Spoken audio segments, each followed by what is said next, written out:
Mga kapuso, 300% nga saka sa real property tax sa syudad sa Iloilo may epekto sa mga negosyo base sa datos ng PSA 6. Iloilo City Mayor Raisa Treñas Chu na iritar matapos nga ginkuhaan sang reaksyon na tuhoy sa pahayag sa PSA. Si Zen Kilantang Sasa nakatutok live sa Barangay Dungon A. Haro, Iloilo City. Zen?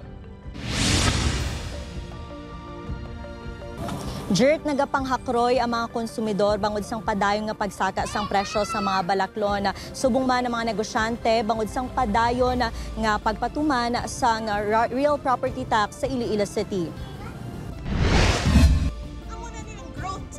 Wala na punggan Iloilo City Mayor Raisa Treñas nga magtaas ang tingog sang ginapangayuan sa news team sang reaksyon tuhoy sa issue sa 300% nga saka sa real property tax. 2 years na ni.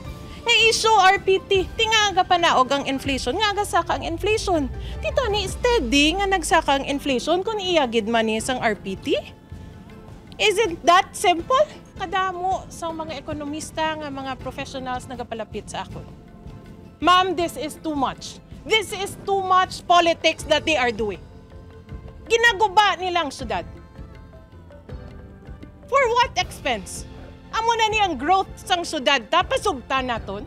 Ini matapos magwa sa presscon ang statement sang Regional Director sang Philippine Statistics Authority 6 nga si Nelida Amolara kaangot sa RPT. Suno sa iya, may epekto ang 300% nga saka sa RPT sa presyo sang goods kag services nga ginakonsumo sa mga pumuluyo kag residente. Bangod kuno sa pagsaka sini, nagadugang man sang charges ang mga establishmento sa commodities kag services. Dugang pa sang PSA, bangod sa matagas nga buwis, madamo nga mga negosyong nagapangatubang sang pagnubo sa profit margins. Resulta, may price adjustments nga ginapatuman agud makabangon sa pagpierde. Patong sa add-on the prices of commodities. Hindi nila kwaon. Yung mga kabalis nila ko, gamay galing siya. So, as direct effect. In terms of sa mga wholesale and retail and even services, commodities like restaurants. Sa datos sang PSA sa bulan sang Hulyo, ang housing, tubig, kuryente, gas kag iban pa nga fuels commodity group ang nagapabilin nga nagapangunang ang nagadugang sang inflation sa rehiyon. Nabatsyagan man sang sini nga grocery store ang epekto sang RPT kasunod sang pagsaka sang ila arkila. Sa baylo nga magpasaka sa mga presyo sa produkto, mas nagkinot sila sa ila kuryente, overtime sa mga empleyado kag paglimita sang pagdugang sang manpower.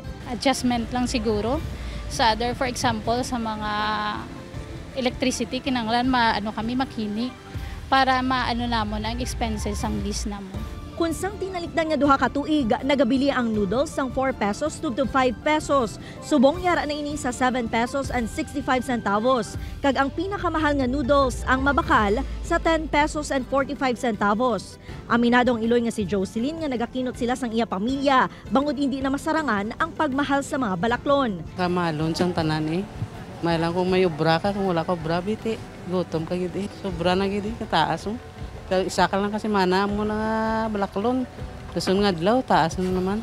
Sa subong wala pa sang datos ang Consumer Protection Division sang DTI 6 angot sa datos sa mga presyo sang basic necessities kag prime commodities sa sulod sang duha ka tuig. Ini ang pahayag sang spokesperson sang DTI 6 nga si Judy Sahos sang ginpakigangutan sa news team. Nahibaloan nga makapila ka beses nga gindala ni Councilor Sheen Marie Mabilog ang topiko sa pagpanubo sang real property tax increase. Base sa iya pahayag, nagapanghakroy ang mga pumuluyo kag business sector.